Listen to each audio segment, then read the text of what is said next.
और अब खबर पटना से, जहां के राजेंद्र नगर टर्मिनल पर कल देर शाम भारी हंगामा हुआ है। ये देखिए सामने ट्रेन है और स्टूडेंट ये देखिए मरने के लिए तैयार है। आपके सामने हाँ मरने के लिए तैयार है, हाँ मरने के लिए तैयार है।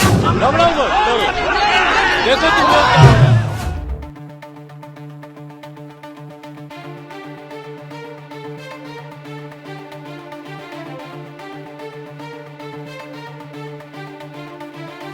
I'm sure you thought it's from the Agniveers protest. No, it isn't. This happened 6 months back in Patna and Allahabad and was against the new procedure in railway recruitment. But the same story. Trains were burned, government properties ransacked.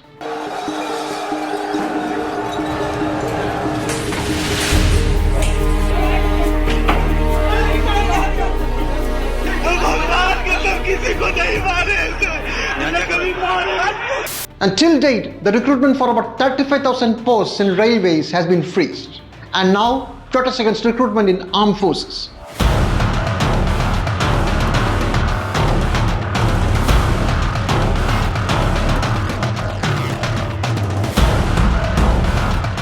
Sorry, again wrong visuals. That was from the protests alleging corruption in the recruitment of 69,000 school teachers in Uttar Pradesh. Happened in 2019, then again last year.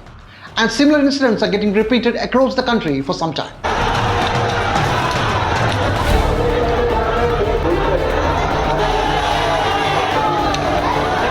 Don't think that Agniveers is a watershed movement in our history. The youth of the country are in the streets for quite some time, demanding jobs, always up in arms at the slightest provocation. But India was not listening, or not listening enough, and now we witness unprecedented violence.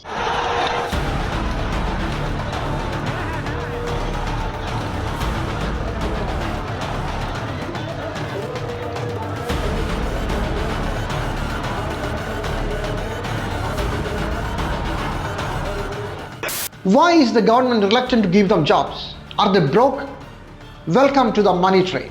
Before we go further, please like and subscribe our channel.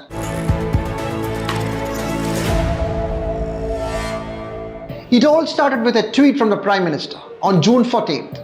It promised 10 lakh government jobs within the next 18 months. It will be filled by various ministries in the union government. The same day, the Agnipath program was announced, and almost immediately, the youth were in the streets. What followed was the repetition of January.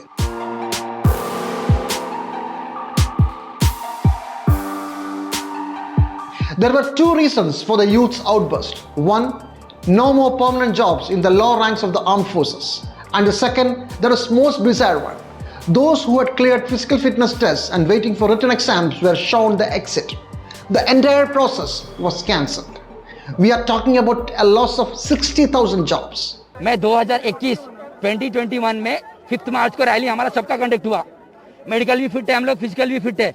ये लोग क्या बोले कि मई में आपका exam रहता। चलो मई में कोरोना आया तेलंगाना में, तो हम लोग ये कर दिए, ठीक है, वो हो गया। चलो नेक्स्ट पोस्टपोन करेंगे। अक्टूबर बोले, नवंबर बोले, नहीं कराए। फिर जनवरी बोले, उसमें भी नहीं कराए। फरवरी बोले, उसमें भी नहीं कराए। From 2019, armed forces have not completed even a single recruitment process, which is 60,000 appointments each year for the last 4 years. 60,000 into 4 means 240,000 posts are vacant till date. And now the government will only recruit 46,000 persons. 46,000 persons only with a new fancy name.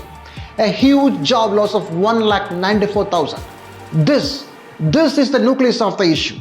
Abolishment of 1,94,000 posts. Why did the Defence Ministry delay the recruitment process for years? Of course, there was the pandemic. But we also witnessed the 1-month-long West Bengal election festival last year, if you can call that a festival. The Kumbh Mela was celebrated with the usual fanfare in the same year. But why didn't they spare the military recruitment also? Was it deliberate? Were they waiting to come up with a fancy project? The debate is on. Business tycoons are jumping in for the project.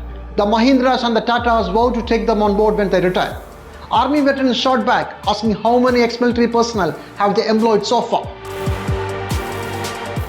A BJP नेता out of enthusiasm offered them security jobs in party offices. मुझे अगर इस office में, BJP के office में security रखना है, तो मैं अग्निवीर को प्राथमिकता दूंगा।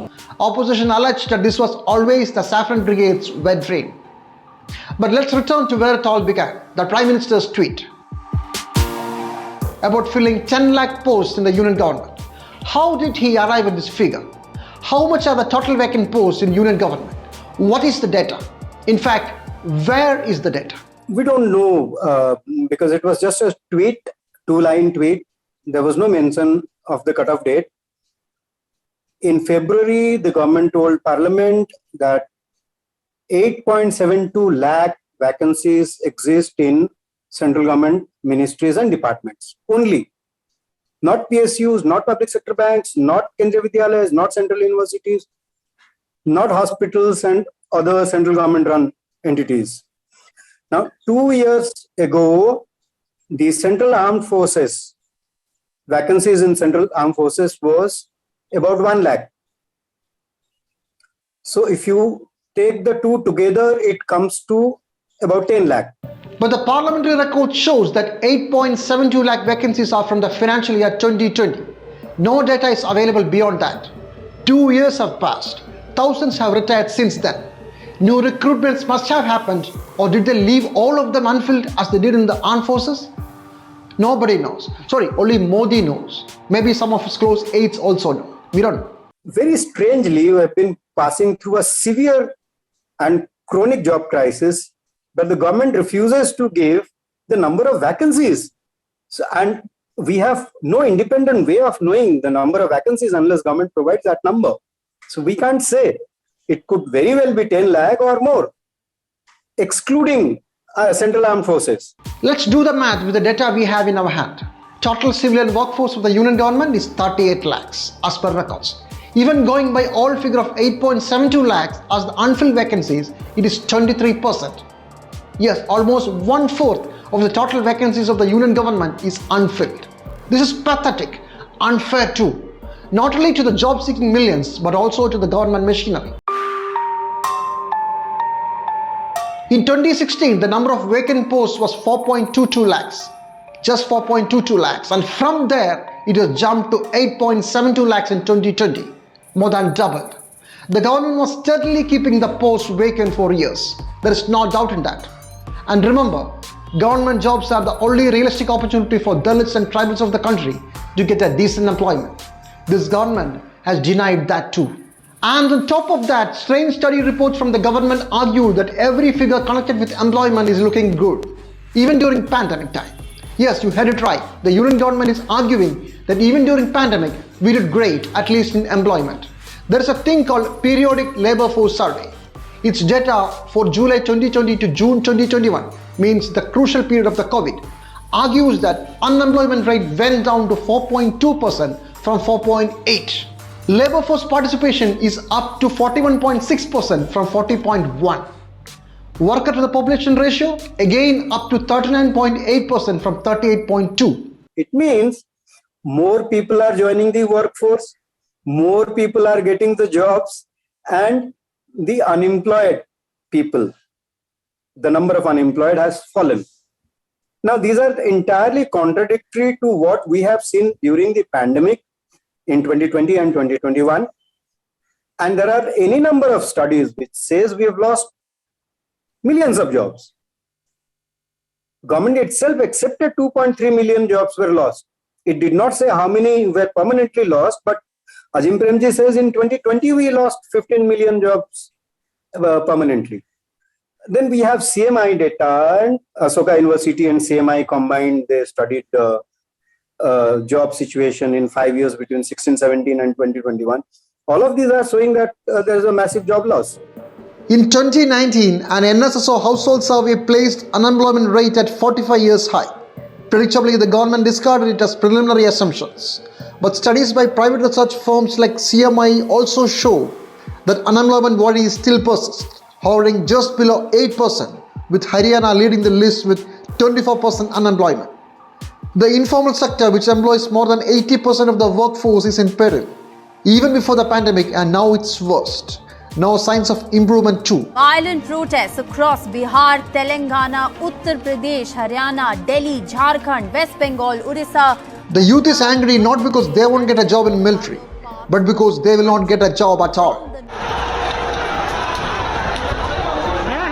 Is our government living in a make-believe world? or trying to make one for us by churning out fake data one after another about unemployment, by abolishing 1,96,000 jobs in the military and creating a temporary workforce with a filmy name, by hanging in suspension recruitment of 35,000 youths in railways, keeping all the data on government employment secret. Remember, the NGA started with setting goals to solve the unemployment crisis. Some say it was 2 crore jobs per year, some say 1 crore, and some others say that there was none. Interestingly, this debate and doubt our numbers started just now. Anyway, I hope we don't have any confusion on what is the status now. India is reeling under unemployment, and schemes like Agnipath won't solve it. It will worsen it. Neither will the promise of 10 lakh new jobs in 18 months when their track record is just 4.5 lakh appointments in the whole 5 years. We leave you with that thought. Please subscribe to our channel before you leave. Goodbye.